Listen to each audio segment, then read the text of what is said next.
안녕하세요. 상생문화연구소 연구원 문계석입니다. 오늘 이 시간에도 지난주 강의에 이어 화이트헤드 과정철학 본 강의를 시작하도록 하겠습니다.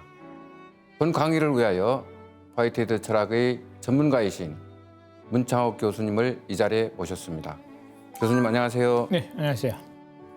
네, 교수님 강의를 시작하기에 앞서 교수님께서 지난주에 강의하신 주요 내용들을 간추려서 간략하게 소개해 주시면 감사하겠습니다. 네, 지난주의 강의 기본 내용은 현실적 존재라고 하는 것이 주체로서의 측면과 객체로서의 측면을 가진다. 그래서 현실적 존재는 주체였다가 객체로서 소멸한다. 물론 객체 그 자체로서는 불면하지만 적어도 더 이상 주체가 될 수 없는 존재로 바뀐단 말이죠. 그렇기 때문에 전통 시대 실체 철학이 적어도 시대해왔던 불변하는 주어를 기반으로 하는 다양한 성질들을 통해서 존재를 이해하고자 하는 주어수로 형식의 표현 방식을 통해 존재를 분석하거나 기술하는 방식으로는 내 철학을, 자신의 철학을 화이트헤드의 과정 철학이라고 하는 것이 가지고 있는 기본적인 이념을 온전히 표현할 수 없을 것이다. 라고 한 얘기까지 대충 했어요. 예, 그렇습니다. 네, 교수님. 강의 들어가기에 앞서 궁금한 점이 있는데요. 화이트헤드에 있어서 초월이라든지 초월적이라는 말이 자주 등장하거든요. 예. 그 차이점과 공통점이 있다면 그것이 무엇인지 간략하게 설명을 해주시면 감사하겠습니다. 예. 그 초월이라고 하는 말은 이제 영어로 하면 슈퍼라는 뜻이 넘어선다는 말입니다. 넘어선다. 근데 뭘 넘어서느냐? 전통 철학에서는 보통 이제 이른바 그 자연을 설명하면서 자연은 그 자체로 자기 설명적이다. 완전히 이해되시는 거야, 그 자체로. 할 때 우리는 자연주의라 부르고 자연은 그 자체로 이해될 수 없고 초월자에 의해서만 설명될 수 있다. 그래서 이런 거를 이제 이른바 그 초월주의적 어떤 시각이라고 이제 부르죠. 그러니까 자연 밖에 있는 무엇인가가 이 자연을 만들고 있단 말이죠. 또 섭리하고 있다. 그럴 때 이제 초자연주의자 어떤 표현에서 이제 그 초가 그 초월입니다. 근데 화이트헤드는 그런 의미로 쓰고 있지는 않고 화이트헤드도 물론 초자연적 어떤 측면도 있고 자연적 측면도 있지만 화이트헤드가 초월이라고 하는 말을 쓸 때는 언제나 현재 생성하고 온 주체를 기준으로 그것을 넘어서는 그런 온갖 작용, 행위, 과정을 초월이라고 합니다. 그러니까 내가 지금 나를 만드는 과정에서 그 과정을 종결하고 자기 초월체가 되었단 말이죠. 그러니까 주체를 넘어선 거예요.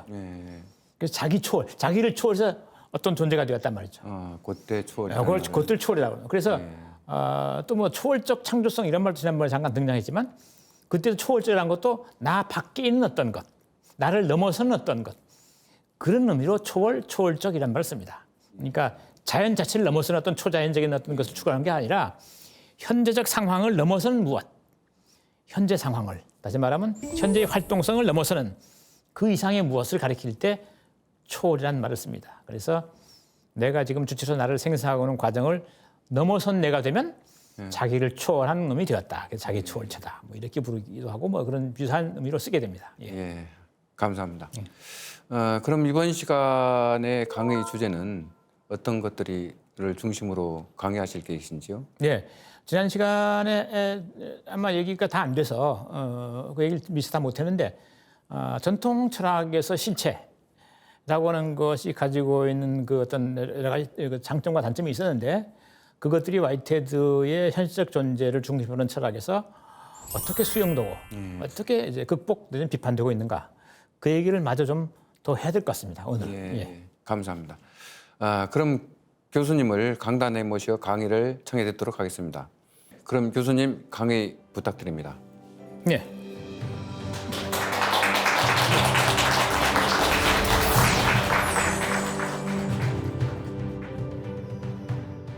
자, 오늘도 늘 그랬듯이 지난 시간의 강의의 끝부분으로 다시 가겠습니다. 네. 이거를 제가 대충 설명하고 간단히 설명하고 미처 질문은 받지 못했어요. 조금 내용이 뭐 그렇게 대단한 건 아닌데 표현이 좀 그렇게 뭡니까 얼른 와닿지 않는 그런 표현들로 이루어져 있죠. 핵심 내용은 뭐냐니까 주체라고 하는 것이 있어서 어떤 느낌을 갖는 것이 아니라 여러 느낌들이 주체를 구성하기 위해서 모여든다.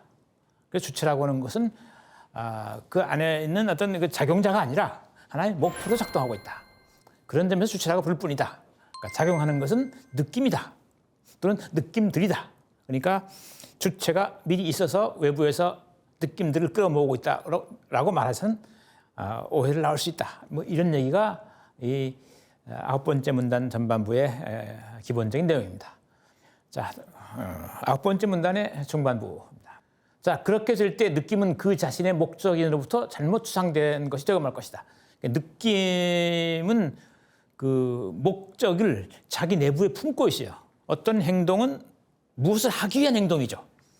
뭔가를 어떻게 느낀다면 그렇게 느끼는 까닭은 뭔가 목표가 있기 때문이란 말이죠. 그러니까 느낌의 목적은 내재되어 있다. 그런 의미입니다.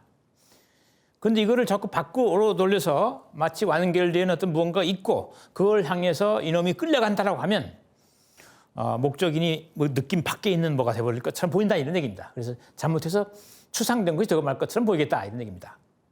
이 목적인은 느낌의 내재한 요소로서 느낌의 통일성을 구성한다. 그렇죠? 느낌의 내재적인 요인이다. 외재적인 요인이 아니라. 그래서 그 느낌이 스스로 그 목적을 추구한다 말이죠. 그래서 그러다 보면서 그런 까닭에 그 느낌이 어떤 특정한 성질을 지니게 된다. 이런 얘기입니다. 통일성을 구성한다는 것은 다수의 느낌들을 모아서 하나의 느낌으로 가져가는 거죠. 그래서 통일성이라는 말은 그렇게 쓰는 겁니다. 현실적 존재는 지금의 그 현실적 존재가 되기 위해서 지금같이 느끼고 있다. 그렇습니다. 그러니까 어떤 현실적 존재가 지금의 무엇이라고 한다면 그 까닭은 그 존재가 지금 같은 느낌들을 끌어모았기 때문이라는 얘기입니다. 그러니까 존재가 있어서 느끼는 게 아니라 여전히 무엇인가를 느끼고 있기 때문에 어떻게 느끼고 있기 때문에 어떤 존재가 되었다. 뭐 이런 말을 지금 다시 하고 있는 겁니다. 이런 방식으로 현실적 존재는 실체란 자기 원이다라고 하는 스피노자의 실체 개념을 만족시킨다. 이건 좀 어려운 개념일 수는 있는데 실체라고 하는 것은 자기 원이다. 그러니까 현실적 존재라고 하는 것은 외재적인 요인을 갖고 있지 않고 내재적인 목적을 지향하기 위해서 능동적으로 움직이는 거단 말이죠. 그래서 스스로 자기를 만들어가고 있다.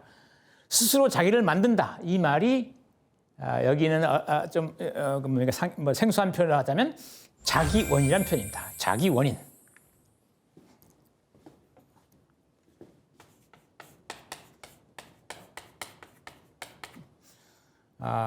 이 라틴어로 카우자 수이 이렇게 불러요. 이건 왜 이런 말이 이상한 말이 나왔냐? 우리가 뭔가 어떤 존재가 있을 때 그걸 설명하려고 하다 보면 그것 밖에 있는 무언가에 호소를 해야 돼요. 그러니까 내가 여기 있단 말이죠. 나는 어디서 왔을까? 난 무엇이 나를 만들었을까? 이렇게 묻게 된단 말이죠. 내 밖에 있는 무언인가 호소하게 돼요. 그래서 끊임없이 그러면 그때 답이 와요. 나는 부모님에 의해서 내가 여기 있게 되었다. 그럼 부모님은 어떻게 왔을까? 이렇게 자꾸 묻게 돼요. 자연 존재를 향해서. 그럼 이건 어떻게 되냐? 끊임없이 같은 질문이 반복돼요. 소위 말하는 무한퇴행이 됩니다. 그러면 결국 내가 어떻게 해서 여기 있게 됐을까라고 하는 것이 충분히 답변될 수 있는 문제가 아닌 것이 되고 말아요. 그러니까 합리적으로 설명할 수 없는 그런 존재가 되어버린단 말이죠. 그 궁극적으로 나를 여기 있게 한 어떤 것을 찾을 수 있다면 내가 여기 있는 이유를 설명하는 것이 되는데 이걸 끊임없이 되풀이해서 묻는다면 나는 여전히 미스터리가 남는단 말이죠. 이런 것이 가지고 있는 어떤 그 불합리성을 극복하고자 또 다른 불합리를 만들어낸 것이 저 자기원이라는 개념입니다. 자기 스스로 자기의 원인이 되었다. 내는 딴 누군가가 나에게 이렇게 뭔가를 줘서 내가 된 게 아니라 나는 스스로 있는 놈이야. 이렇게 주장하는 거죠. 그런데 왜 스피노자는 이런 말을 했을까? 스피노자의 개념이라고 했어요. 실체 개념. 근데 이건 스피노자 실체 개념은 스피노자가 온전히 만들어낸 것이 아니고 그 이전에 데카르트라는 사람이 있었어요. 근대 철학의 아버지라 그러죠. 데카르트라는 사람이 실체라고 하는 말을 생각하면서 어떤 표현을 쓰냐 하면 존재하기 위해서 자기 위에 타자를 필요로 하지 않는 존재. 내가 있기 위해서 나 자신만 있으면 되고 다른 놈 필요 없어. 이렇게 이해했어요. 실체란 것은. 데카르트는 실체를 존재하기 위해서 자기 위에 다른 존재를 필요로 하지 않는 존재. 머릿속에 그려졌습니까? 내가 있기 위해서 나 밖에 누구에도 호소할 필요가 없어. 난 나 스스로 나만 있으면 돼. 그럼 나는 존재해. 라고 하는 방식으로 실체를 이해했어요. 그럼 왜 실체를 이렇게 이해했을까? 뭐 말 좀 이상하단 말이죠. 그런데 세상에는 존재하기 위해서 스스로 있지 못하는 존재가 너무도 많아요. 간단히 빨간색, 까만색 있네. 내 옷 좀 어둡죠? 진회색. 이 색, 이거 스스로 있을 수 있나요? 색이 허공에 떠올 수 있습니까? 없어요. 색채, 형태, 이런 성질들은 그 자체로 있지 못하고 무엇인가의 성질로만 있을 수 있어요. 무엇인가의 성질로. 피부 색깔로, 옷의 색으로, 벽의 색으로. 그렇죠? 색. 그 다음 그 밖에 다른 온갖 성질을 가만히 들여다보세요. 성질만 있을 수는 없어요. 무엇인가의 성질은 항상 있습니다. 3cm의 길이, 50kg의 무게. 이거 그 자체로 있을 수 없어요. 무엇인가의 50kg예요. 무엇인가의 3cm입니다. 그러니까 무엇인가에 구현되어 있는 성질로서만 존재할 수 있는 것들이 있고, 반대로 그런 성질을 마음대로 바꿔가지면서도 스스로 있을 수 있는 존재가 있겠단 말이죠. 그렇게 무엇인가에 의존해서만 있을 수 있는 것을 속성 또는 성질이라고 부르고, 그 자체로 그런 성질들을 떠받치면서 자기 스스로 존재할 수 있는 자를 실체라고 불렀어요. 그러니까 사물은 띵이라고 하는 건 말이죠. 그 자체와, 이건 스스로 있는 겁니다. 스스로 자기 이외의 것 불필요하다. 불필요한 존재. 이게 실체예요. 데카르트 의미에서. 그리고 자기 이외의 것이 반드시 있어야 존재할 수 있는 것. 이거를 성질 또는 속성. 이건 스스로 있지 못해요. 여기 항상 달라붙어서만 있을 수 있어요. 그러니까 자기 이외의 것에 반드시 의존해야 돼요. 이건 스스로 독립하고 있는 데 반해서. 자존한다. 이건 의존한다. 그런 뜻입니다. 그러니까 사물이라고 하는 것은 이렇게 스스로 존재하는 것과 타자 의존적인 성질의 결합체로 되어 있단 말이죠. 어쨌든 실체를 이렇게 정의를 했어요. 데카르트는 그렇게 정의를 합니다. 실체라고 하는 것은 뭐냐? 있기 위해서 다른 것에 의존하지 않는 존재. 다른 것에 의존하는 존재는 성질이라 부르고, 의존하지 않고 성질을 지니고 있는 자, 우리가 성질을 떠받쳐주고 있는 자, 이거를 실체라 보겠다. 이 정의를 누구야? 스피노자는 받아들입니다. 후속한 사람, 철학자니까. 같은 합리론자로서. 그런데 그런 거 놓고 가만히 보니까, 그러면 이렇게 존재할 수 있는 게 도대체 뭐가 있을까? 이렇게 봤더니 세상에 존재하는 모든 것은 무엇인가에 다 의존하고 있어요. 무엇인가에 다 의존하고 있어요. 심지어 데카르트는 그 실체를 대표 사례로 사유하는 실체, 연장된 실체. 사유하는 실체는 인간의 사유, 인간의 존재, 영혼적 존재이고 정신적 존재이고, 연장적 실체는 물질이라고 해서 이제 과학적인 그 탐구상에서 되는 것들이죠. 두 가지 종류의 실체가 있단 말이죠. 정신 실체와 물질 실체, 또는 다른 말로 하면 사유 실체와 연장 실체가 있다. 그런데 데카르트가 살았을 당시에 이런 질문이 제기돼요. 사유하는 실체라고 하는 것이 인간이라면 인간은 사유하지 않을 때도 있다. 맨날 사유만 하는 거 아니지 않느냐. 생각했다가 생각 안 하기도 하고 잠들기도 하고 심지어 기절하기도 한단 말이야. 아무 생각 없을 때. 그럼 그때 어떻게 되는 거냐? 그거 없어졌다 생겨나는 거냐? 데카르트가 가만히 생각하면 그건 아닌 것 같단 말이죠. 그건 아니다. 그럼 어떻게 되냐? 어떻게 이해해야 되느냐? 생각이 없을 때 인간은 사라지는 거냐? 아니다. 그때는 생각이 없을 때는 신이 이렇게 딱 서포트해주고 있다. 이상한 해결책이죠. 그러니까 생각하지 않을 때에는 신이 이렇게 딱 보존해주고 있다가 딱 깨어나면 또 놔준단 말이지. 생각하라고. 그래서 계속 존재하는 거란 말이죠. 스스로 생각하면서 존재하고 생각하지 않을 때는 신이 받쳐주고. 그러니까 그럼 뭐야? 사유실체는 자기 위에 필요한 불필요한 존재 아니잖아. 있기 위해서 뭐에 의존하고 있다? 가끔씩 신에 의존하고 있다. 그러니까 데카르트의 주장은 자신의 정의에 미달한다. 실체라고 하는 것은 존재하기 위해서 타자에 의존하지 않는 것이라고 해놓고 정신과 물질이 있다 그러는데 그 둘 다 가만히 들다 보니까 신이 계속해서 받쳐주고 있으니까 그게 실체이지 엄밀하면서 실체가 아니단 말이야. 자존적이지 않기 때문에. 신에 의탁하고 있기 때문에. 그러면 진짜 실체는 뭐였어? 그거는 신이다. 신만이 자존적이단 말이죠. 신만이 진정한 의미의 존재다. 연장이나 이런 사유라고 하는 건 자기가 신의 그 양태일 뿐이다. 겉보기 드러난 모습일 뿐이다 말이죠. 진정한 실체는 신밖에 없다. 신은 어떤가요? 신은 완전한 존재입니다. 무한한 존재예요. 무한한 말은 무슨 말인가? 무한. 가만히 들어보면 한계가 없다는 얘기예요. 그걸 또 바꿔 말하면 그 바깥이 없다. 무한하기 때문에 그 바깥이 없어요. 그렇죠? 무한밖에. 그러면 있는 것은 있다. 만약 있는 것들이 있다면 그건 모두 어디에 있어요? 신 안에 있어야 돼요. 신은 무한하기 때문에. 존재하는 모든 것은 신 안에 있다. 자연 그 자체가 신 안에 있는 거다. 그래서 신은 곧 자연이다 말이죠. 신 즉 자연이란 말 하게 됩니다. 뿐만 아니라 양태들은 비록 존재하지만 그건 신에게 의존한 거다. 그럼 신은 어떻게 있는가? 밖에 없잖아요. 자기밖에 없잖아요. 근데 있잖아요. 그러니까 진정한 의미의 자기원이다 말이죠. 진정한 의미의 자기원. 신은.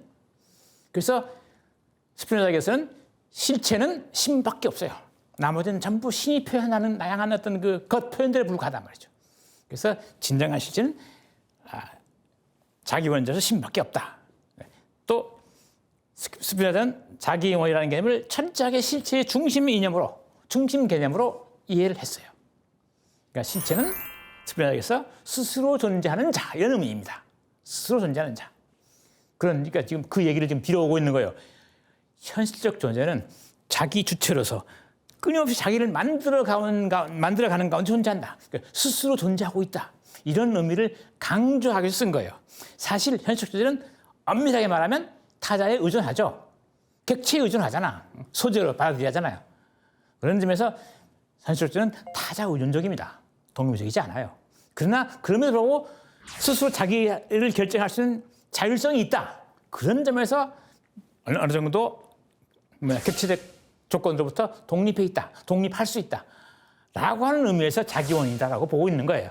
그러니까 조금은 과장되게 쓰고 있죠. 현실적 존재는 철저하게 스피노자가 말하는 자기원인 자는 아닙니다. 그런 측면이 있죠.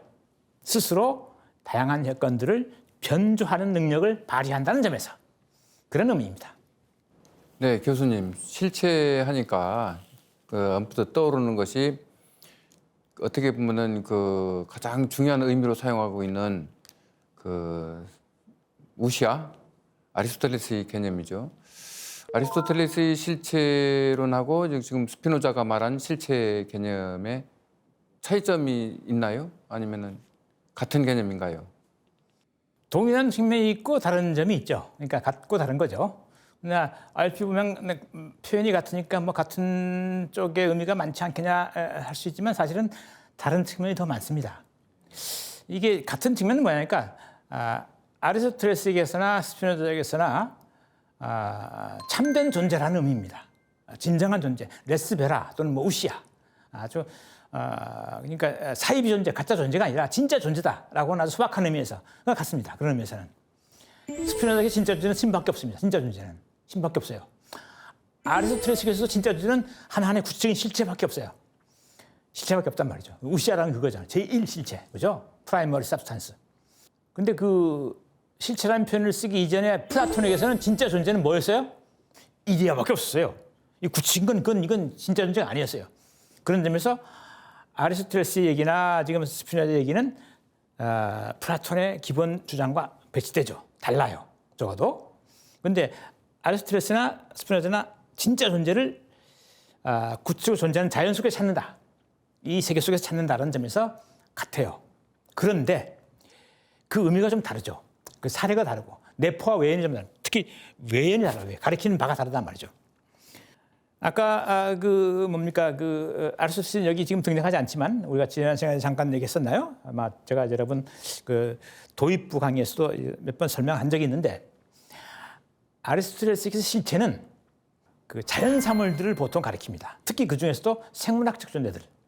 그러니까 아리스토텔레스는 생물학을 기반으로 해서 철학을 사물 세계를 이해했어요. 그래서 살아있는 생명체가 중심이 됩니다.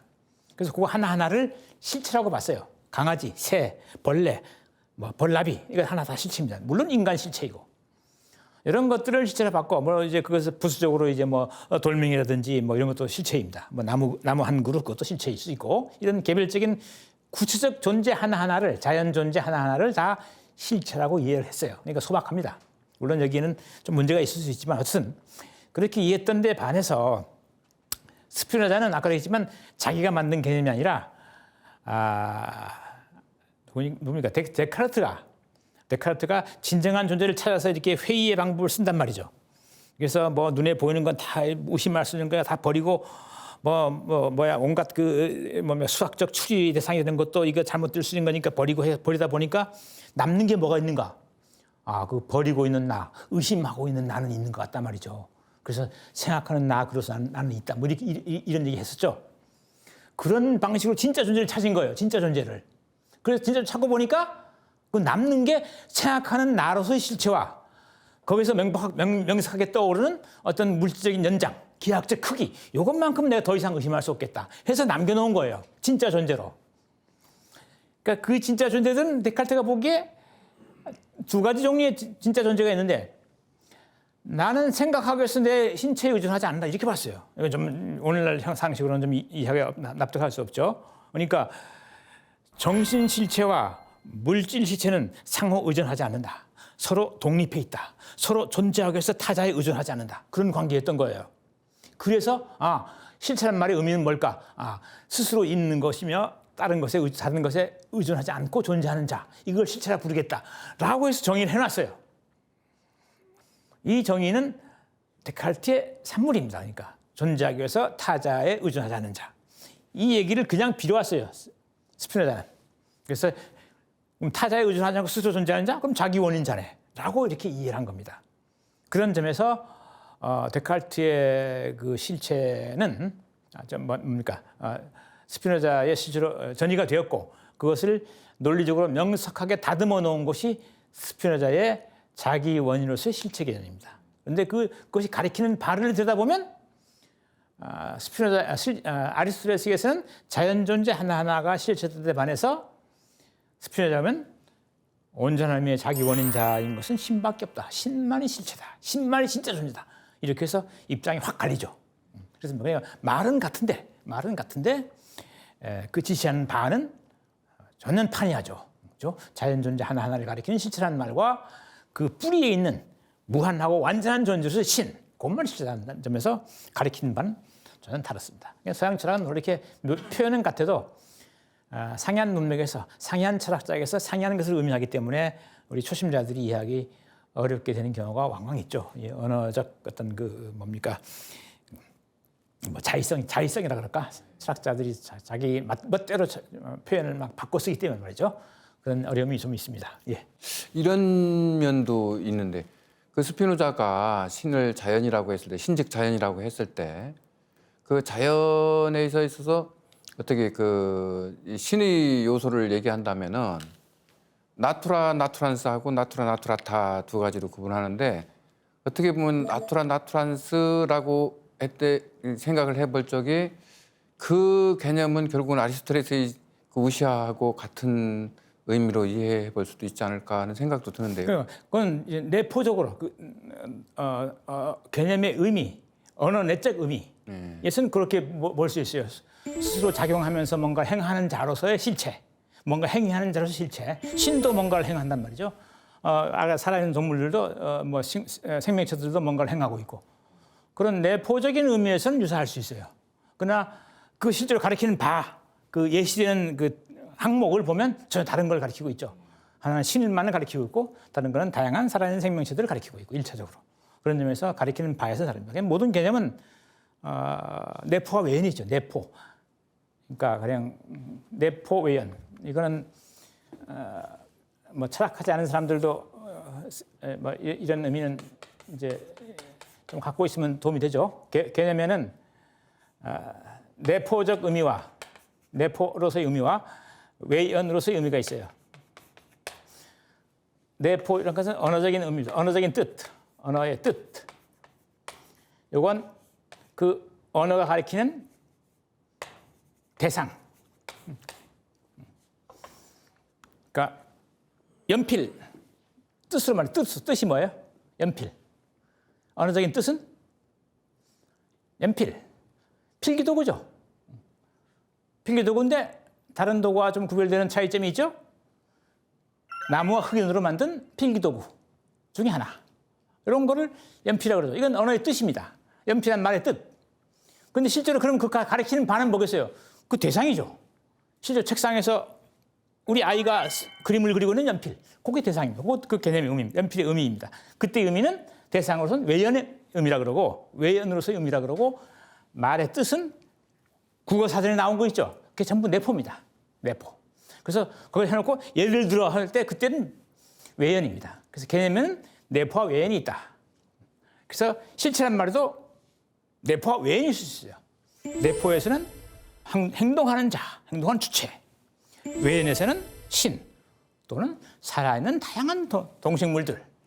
이런 식으로 서로 다를 수 있죠. 그러니까 스피노자는 그런 의미에서 아리스토텔레스와 다른 방식으로 실체라는 말을 쓰고 있다. 적어도 외연에서는. 예. 그렇죠.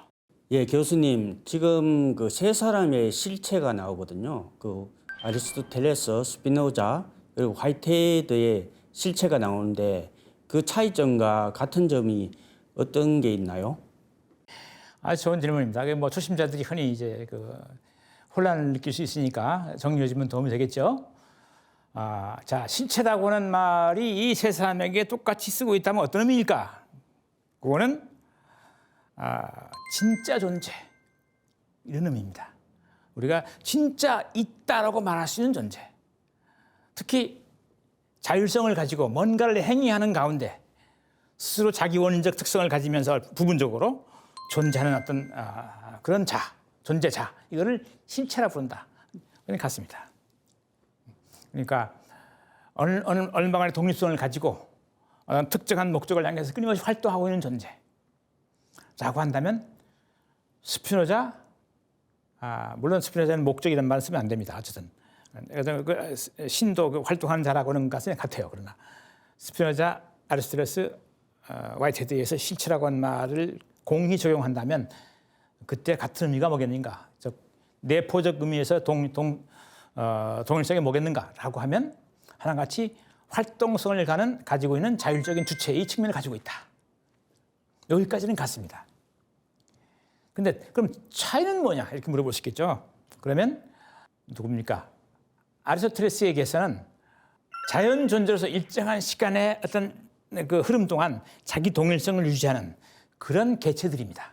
그러니까 나라고 하는 실체, 나는 태어나서 지금까지 인간의 본성이라고 하는 어떤 그 형상을 끊임없이 나는 반복하고 갖고 있어요. 난 거기서 변하지 않아요. 불변하는 나는 어떤 인간적 본성을 실현하고 있는 자입니다. 그런 실에서 나는 불변한 측면이 있어요. 물론 몸무게도 변하고 피부색도 변하고 뭐 등등 뭡니까 이 키도 변할 수 있고 다양하게 변할 수 있어요. 그러나 내가 인간이라고 하는 형상을 가지고 있는 실체라고 하는 것은 변하지 않아요. 그런 점에서 불변적 요소가 있어요. 물론 태어나고 나중에 죽고 하는 어떤 근본적 의미에서의 변화는 있지만 그러나 그 사이에 적어도 안정적인 다계동을 유지하는 개체입니다. 그런 점에서 적어도 변화 너머에 있는 어떤 자기 동일적 요소를 적어도 실체는 가지고 있다고 보게 돼요. 반면에 스피노자에 오면은 모든 변화, 모든 어떤 그 다양성 이건 전부 다 신의 표현에 불과하고 신 자체는 그냥 활동성입니다. 그러니까 이 말은 참 표현하기 어려운데 스피노자 표현을 그대로 빌자면 신은 무한한 속성을 갖고 있다고 그래요. 무한한 본질을 가지고 있다는 얘기입니다. 다만 우리가 알고 있는 것은 사유하고 연장밖에 모른다. 다른 것도 무한히 있을 수 있다. 신은 제약이 없기 때문에 무한자이기 때문에. 근데 인간의 생각을 통해서 신에게서 알 수 있는 것은 신이 생각한다는 것과 물질성을 가지고 있다는 것. 요거는 분명한 것 보인다. 이렇게 얘기를 해요. 스피노자의 실체라고 하는 것은 자연의 밑바닥에 놓여 있는 그 사유와 연장이라고 하는 특성을 끊임없이 밖으로 펼치고 있는 그런 어떤 존재입니다. 그러니까 어떻게 보면 이 자연의 움직임 전체의 근간이 되는 그런 어떤 창조자인 거예요. 신은 무한하면서도. 그런 점에서 신은 타자에서 간섭받지 않고 스스로 자기 원인자죠. 자유로운 존재, 스스로는 자유로워요. 물론 이때의 자유라는 말은 자신의 본성의 필연성을 따라서 움직일 뿐이다. 타자의 영향을 받지 않는다는 의미의 자유입니다. 신은 신 밖에 다른 존재 없으니까 그러니까 자유로울 수밖에 없어요. 남의 간섭 안 받는단 말이죠. 그런 의미에서 자유입니다. 스피노자 자유는 좀 톡톡하긴 한데 어쨌든 그런 식으로 이제 스피노자는 이해를 했고 화이트헤드는 실체라는 말을 사실 좀 거부하는 편이에요. 그러나 실체를 대체하는 존재로 현실적 존재를 얘기하죠. 그런데 이때 오면 화이트헤드 오면 모든 것을 아우르는 그 밑바탕에 있는 어떤 존재, 무한자 이런 개념은 화이트헤드가 없어요. 아예 그건 지워버려요. 그런 거 없다. 착각이단 말이죠. 그다음에 아리스토텔레스처럼 어떤 일정 어떤 생애 동안 자기 정체성을 아이덴티티를 유지하는 그런 존재, 그거는 인간이 보기에 그렇게 보일 뿐이지 사실은 그 내면에는 끊임없는 생성 소멸이 있을 뿐이다 이렇게 얘기하잖아요. 그 생성하고 소멸하는 그 하나하나의 단위 존재들, 일순간에 생겨나서 사라지고 있는 그런 존재들, 그것이 진짜 존재다. 그러니까 진짜 존재라는 말이 확 바뀌어버린 거예요. 아리스토텔레스의 진짜 존재는 우리가 흔히 경험해서 부딪히는 자연 존재들. 스피노자의 진짜 존재는 신. 화이트헤드의 진짜 존재는 끊임없이 생멸하고 있는 현실적 존재. 이렇게 말은 비슷하게 사용되더라도 그들이 바라보는 시선의 초점은 전혀 상이하죠. 그러니까 굳이 그림을 그리자면 이 자연 속에 다양한 사물들이 있어요. 이렇게. 요거 하나하나를 다 실체라 부르는 사람, 이거 아리스토텔레스예요. 근데 자연 속에 이걸 뻗다 받치고 있는 그런적인 활동성이 있어. 보편적인 무한자. 이것이 능산적 자연이에요. 이건 소산적 자연이고, 만들어진 자연이고 만드는 자연이 있다. 만드는 자연. 나트란스 아까 말한. 이건 능산적 자연. 이것이 진정한 존재야. 진정한 존재. 이것이 진정한 존재인데, 이게 진정한 존재다 해서 이것이 누구다? 스피노자다.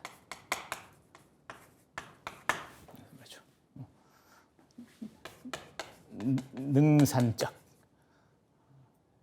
능동적으로 생산한다 그 뜻입니다. 능산적 자연. 그래서 신. 화이트는 이런 것도 헛소리고 이것도 감각적 허상에 붙잡힌 이해 방식이다. 뭐가 그럼 진정한 존재인가? 이것보다 훨씬 미시적인 존재들. 현실적 존재. 생성하고 소멸하는 끊임없는 생멸의 와중에 있는 존재들. 이게 진짜 존재다. 그래서 진짜 존재라는 말을 쓰자면 현실 존재한 말로 진정한 실체다. 저거 전통 의미로 쓰자면 진짜 존재라고 하는 것을 실체라 부르고자 한다면 현실적 존재야말로 실체다. 이런 건 전부 다 추상이다. 추상. 이거는 뭡니까? 사유에 의한 추상이고 사유를 통해서 짱구를 굴려서 만드는 개념이란 말이에요. 이건. 그러니까 생각을 통해서. 요거는 지나치게 감각에 의존해서 만드는 개념이란 말이죠. 지나치게 감각에 의존적이고 지나치게 사유 의존적이다. 이건 우리의 직접적인 경험 속에서 들여다봐라. 끊임없이 우리는 바뀌고 있다. 그게 진정한 존재다. 이렇게 굳이 약간 어거지스럽게 이렇게 대비시키면 이렇게 대비시킬 수 있겠습니다. 조금 도움이 되겠습니까? 예, 교수님, 그 스피노자의 신과 그 아리스토텔레스가 말하는 신이 어떻게 다른가요? 아리스토텔레스를 향해서 아리스토텔레스 철학을 보고 화이트헤드가 하는 말이 이런 말이 있습니다. 서양의 기독교의 영향을 받지 않은 유일한 철학자다.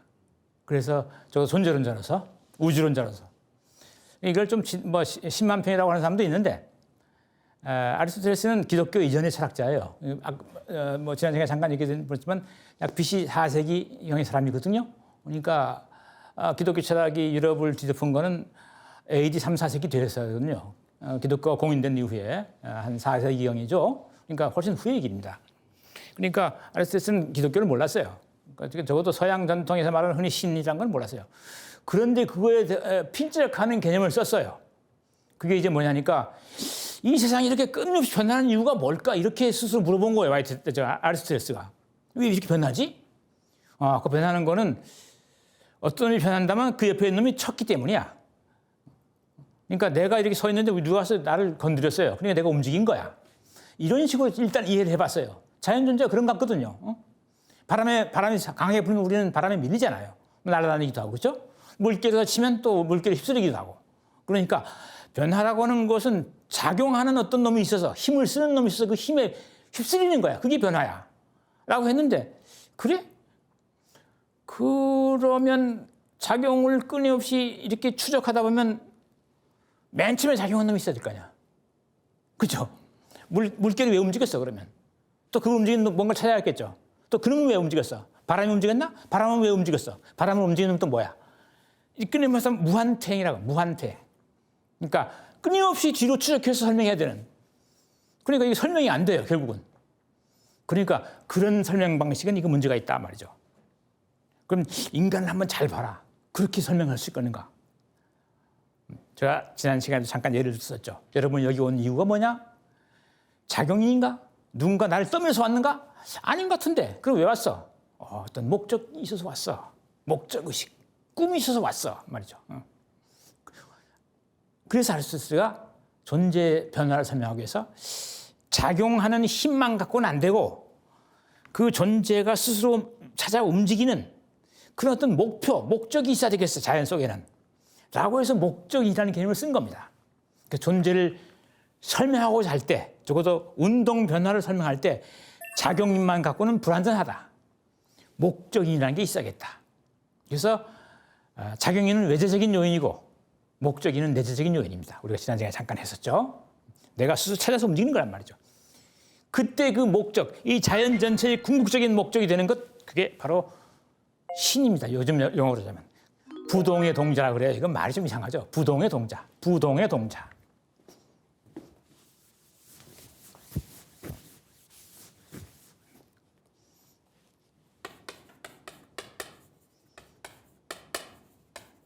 이거는 움직이지 않는다 이게야.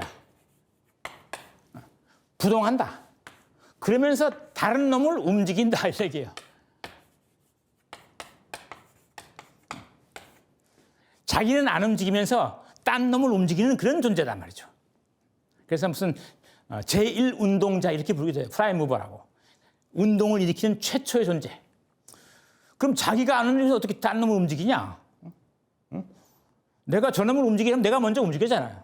근데 신은 그런다고? 자기가 안 움직여서 남을 움직인다고? 이게 뭐야? 이런 게 어디가 있어? 그래서 끄는 개념이 바로 아까 말한 목적이 바로 그겁니다. 다른 자연 존재가 나를 지향해서 움직일수록 유혹한다. 그래서 움직인단 말이죠. 그러니까 자연 존재들 중에 그런 거 많죠. 암놈은 순놈을 찾아 움직이고 순놈은 암놈을 찾아 움직이죠.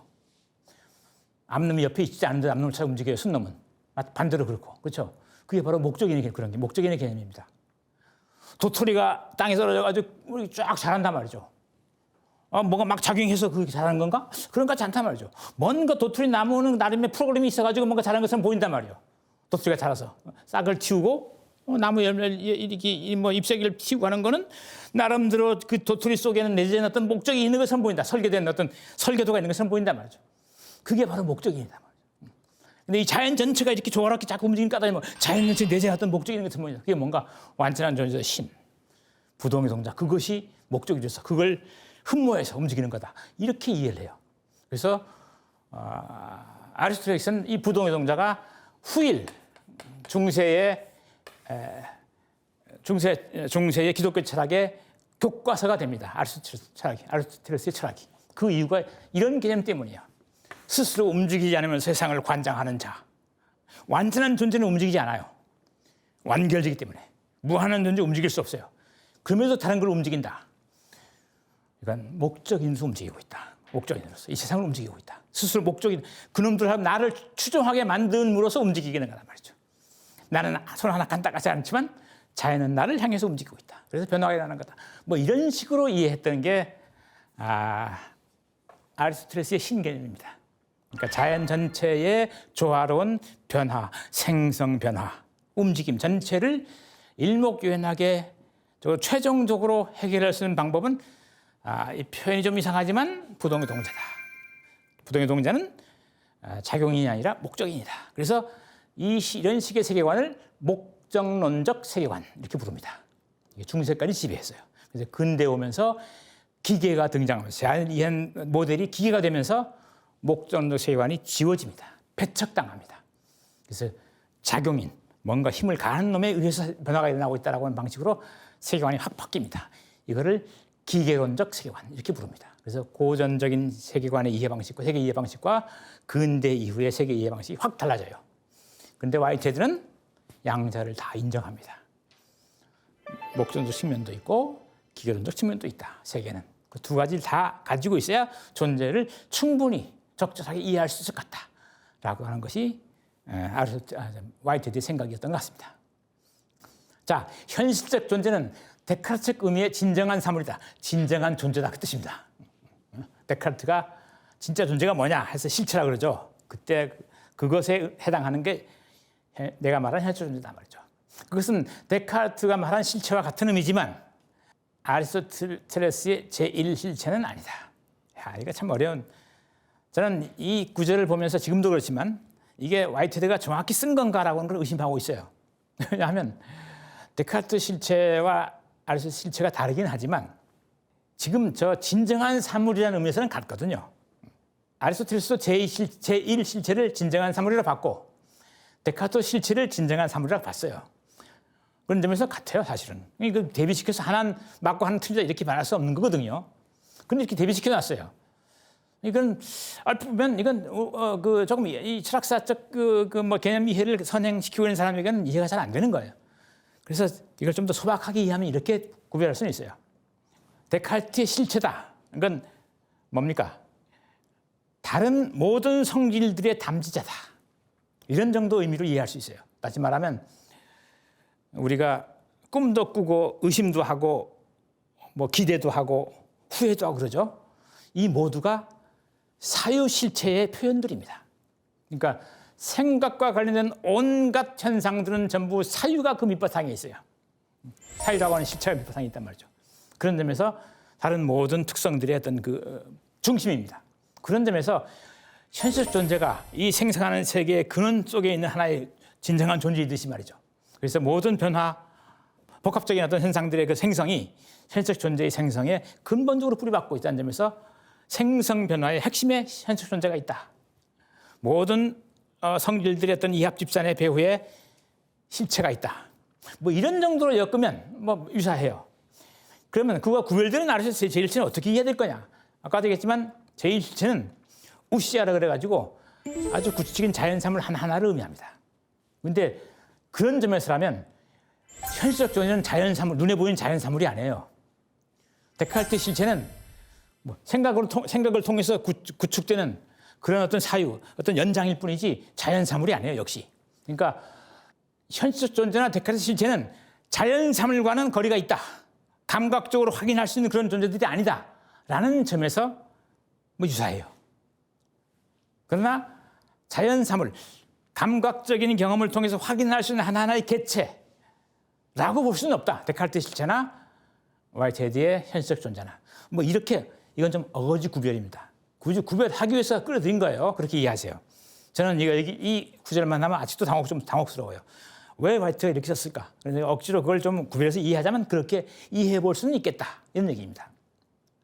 자, 그 다음 넘어갑시다. 그러나 데카르트는 그의 형이사학설에서 아리스토텔레스가 성질의 범주를 관계성의 범주보다 우월한 것으로 냈던 주장을 그대로 유지하고 있다. 이 강의에서는 성질보다 관계성이 우위를 차지하고 있다. 이러한 관계성은 산 자가 죽은 자를 전유하는 것, 다시 말하면 객체적 불멸성과 전적으로 관계된다. 말이 좀 어렵습니다만 내용이 그렇게 어려운 건 아니에요. 설명을 드려보면 알 겁니다. 자, 데카르트의 형이사슬 아리스토텔레스가 성질의 범주를 관계성의 범주보다 위에 놨다. 성질의 범주를 관계성의 범주보다. 그러니까 실체가 있고 이게 다양한 성질을 갖고 있죠. 이게 하나의 개체입니다. 사물, 자연 사물 말이죠. 관계는 그 다음에 또 다른 실체가 있겠죠.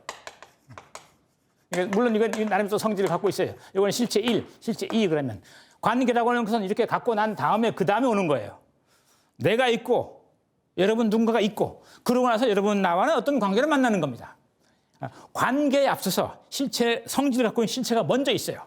그래서 관계성보다는 성질을 갖고 있는 주체로서의 자기성, 실체 그 자체가 더 우위에 있단 말이죠. 성질을 가진 실체라고 하는 것이 더 우선한다. 그런 성질을 가진 어떤 실체들이 서로 만날 때 비로소 관계가 성립한다. 그러니까 성질보다는 관계가 후행한다. 이런 얘기입니다. 이 점을 그대로 데카르트도 유지하고 있다. 그런데 나는 우리 강의에서는 성질보다 관계성을 더 중시하겠다. 그 왜 그런가? 뭐 이건 객체라고 하는 것이 그래요. 우리가 뭔가를 인식하고 파악한다는 것, 그건 관계를 맺는다는 거죠. 그렇죠? 그러니까 객체로서 저기에 있고 주어져 있고 나는 주체로서 이거를 파악해요. 느낀단 말이죠. 느낌. 뭐 경험한단 말이죠. 뭐 어떻게 필요 상관없습니다. 이렇게 느끼고 경험하는 가운데 뭔가 빚어져요. 뭔가 일어나요. 다양한 성질도 지닐 수 있고 다양한 어떤 뭡니까 특성들을 보여줄 수 있고. 그러니까 존재가 자기성을 유지하는데 가장 중요한 것은 남과의 관계예요. 남을 내 것으로 만드는 그 관계. 그것이 나를 만든단 말이죠. 관계가 더 우위에다. 자, 이 얘기를 조금 더 쉽게 설명하면 이런 얘기를 한번 해볼 수 있을지 모르겠어요. 이거 하얀색이에요. 그죠? 분필이 하얀색을 띠고 있어요. 우리는 그렇게 생각합니다. 하얀색, 저기에 있는 저 하얀색 분필을 지금 내가 보고 있어. 그러니까 내가 보든 안 보든 이놈은 하얀색이야. 그런데 조금 우리가 반성해 보면 이 분필이 하얀색이기 위해서는 여러 가지 조건이 필요해요. 이 분필이 하얀색으로 나타나기 위해서는 여러 가지 조건이 필요하다. 어떤 조건이 필요한가? 첫째로 빛이 있어야 돼. 빛. 그죠? 밝은 빛이 있어야 돼. 두 번째로 또 뭐가 필요할까요? 인간의 눈이 필요해요. 아니면 적어도 인간의 눈과 비슷한 어떤 감각기관이 필요해요. 그래야 하얀색이라고 하는 감각질이 성립해요. 그러니까 하얀색은 이 분필이 독자적으로 지닌 성질이 아니고 다양한 존재들의 관계에서 비로소 만들어지는 어떤 특정한 관계적 성질입니다. 하얀색은. 그러니까 관계가 성질을 만들어내고 있어요. 이건 여러 가지 우리는 사례에서 찾아볼 수 있는 사례는. 색뿐만 아니라 소리도 그래요. 소리도. 인간의 귀를 통해서 비로소 소리가 들려요.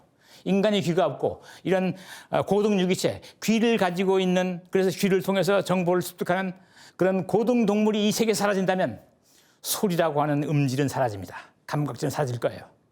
그냥 물리적인 파동만 있겠죠. 그렇죠? 그러니까 소리라고 하는 것은 인간의 감각기관과 공기의 진동, 뭐 이런 여러 가지 것들이 복합적으로 빚어내는 것입니다. 관계성 속에 있는 거예요. 어떤 물리적인 힘의 움직임과 인간의 귀, 어떤 물리적인 힘과 인간의 눈, 이런 것들이 만들어서 다양한 성질을 빚어내고 있어요. 그러니까 성질이라고 하는 것은 오히려 관계성에 후행한다. 나중에 오는 거다. 관계성이 우위다. 이 강에서는 성질보다 관계성의 우위를 두고 있다. 겁니다. 이러한 관계성은 산자가 죽은 자를 전유한다는 것은 자기 것으로 삼는다는 것보다 사유화, 내 개인의 것으로 삼는다. 그 뜻입니다. 전유한다는 말은 다시 말하면 객체적 불멸성과 직접 관계된다. 산자가 죽은 자를 전유한다. 말이 좀 시적이죠. 산자는 지금 생성하는 주체. 그럼 죽은 자는 뭐겠어요? 객체. 그죠? 소멸하는 객체. 그러니까 주체로서 더 이상 작동하지 않고 대상이 된 객체가 된 존재를 우리는 사유하죠. 내 것 삼다 말. 나의 구성의 소지로 삼기 위해서. 그러니까 관계라는 것의 가장 기본 밑바닥에는 뭐가 있는가? 저쪽에 있는 객체를 내가 파악한다라고 하는 그 관계. 이게 기본에 깔려 있는 겁니다. 그래서 객체적 불멸성을 가는 존재가 있어야 관계를 맺을 수 있어요. 객체가 있어야 관계를 맺을 수 있는 거 아니겠어요? 객체를 통해서 주체가 생성되는 그 밑바닥에는 그 객체와의 관계성이 입발하게 있다 이 말이죠. 그래서 존재의 다양한 성질들, 다양한 어떤 지위를 결정하는 것은 어떤 특정의 성질들이 아니라 그 존재를 둘러싸고 있는 다양한 관계들이다. 이 관계들이 그 존재를 지금의 그 존재로 만들고 있다. 그 관계 하나하나를 들여다보면 그것은 파악이거나 느낌이거나 경험이라고 우리는 부를 수 있다. 이런 얘기입니다. 자, 설명을 하긴 했는데 어쩌면 충분한지 잘 모르겠네요. 그 교수님 말씀 잘 들었습니다. 근데 엄격한 의미에서 실체 개념을 생각을 해볼 적에 저기 표현 저렇게 해놨지만 그 화이트헤드에 있어서 저 현실적 존재가 실체라고 만약에 생각된다면 그 실체에 대한 그 정의를 생각해 볼 때 근데 화이트헤드의 현실적 존재는 객체, 즉 다시 말해서 타자를 수용하면서 자기 활동을 만들어 나가는 과정이라는 말이죠. 그렇다면은 결국은 타자에 의존한다는 의미를 갖고 있지 않느냐. 그렇다면은 화이트헤드의 현실적 존재는 어떻게 실체라고 규정할 수 있겠느냐라는 의심이 듭니다. 그래서 아까도 그 잠깐 내가 뭐 어떤 질문 중에 답변하다가 얼핏 잠깐 얘기한 것 같은데, 현실적 존재가 실제하게 자기 독립적인, 자기 원인적인 존재냐? 하여튼 그런 의미처럼 말하는 것처럼 보였다는 얘기를 아까 잠깐 했었죠, 여기서. 스피노자의 자기 원인이라고 하는 개념을 충족시킨다라고 하면서. 그런데 이건 내가 좀 과장이라는 얘기를 이미 그때 했어요. 그러니까 현실 존재가 자기 원인 측면이 있어요. 다양한 객체들을 독특한 방식으로 내가 엮어낸다라는 점에서는 자율성을 갖고 있어요. 그런 점에서 자기 원인자입니다. 그러나 그런 느낌에 앞서서 주어지는 뭔가 있어야 된단 말이죠. 그죠? 주어진 뭐 여건이 있단 말이죠. 그러니까 그것에 의존하죠. 그것이 있어야 내가 느낄 거 아닙니까? 그런 점에서 타자 의존적이다라고 해야 되겠단 말이죠. 그러니까 만약 우리가 실체라고 하는 것을 자기 원인자다라고 그 의미를 못 박아버리면 온전히 자기 원인자인 것을 실체라 부른다. 스피노자의 의미로 스피노자가 그렇게 말했단 말이죠. 그러면 화이트헤드 현실은 실체가 아닙니다. 실체와 다른 거예요. 근데 스피노자의 그 자기 원인으로 실체라는 개념은 스피노자 철학에서 독특한 측면이고 우리 실체라는 말 반드시 그렇게 쓸 필요는 없죠. 그건 스피노자가 그렇게 썼을 뿐이지. 뭐 심지어 뭐 누굽니까 아리스토텔레스도 그렇게 얘기했잖아요. 인간을 하나하나 실체로 보면서도 인간은 무슨 동물? 사회적 동물. 뭐겠어요? 우리가 공동체에서 서로 의존한다 그 얘기예요. 나름대로 뭔가 파악하고 있었던 거예요, 아리스토텔레스는. 그 개념적으로 그걸 명료하지 않았을 뿐이지. 우리는 관계성 속에서 살아가고 있다라고 하는 걸 이미 파악하고 있던 거예요. 하여튼 그래서 실체 또는 진정한 존재라고 하는 것을 어떤 의미로 확정 지을 것이냐 하는 것은 철학자마다 다르다. 내가 얘기했죠. 다양하게 달리 쓴단 말이죠. 그런 점에서 화이트헤드가 현실존재를 실체라고 부른다고 하면 그때의 실체의 의미는 자기 원인자라는 의미는 아니다. 철저하게. 타자 의존적이면서 자기 원인적인 그런 어떤 존재. 스스로 자기를 구성하는 존재 정도를 의미하는 것이다. 뭐 이런 정도로 화이트헤드의 현실존재를 실체라 부를 수 있겠다. 이렇게 정리할 수 있겠습니다. 네, 교수님 강의 잘 들었습니다.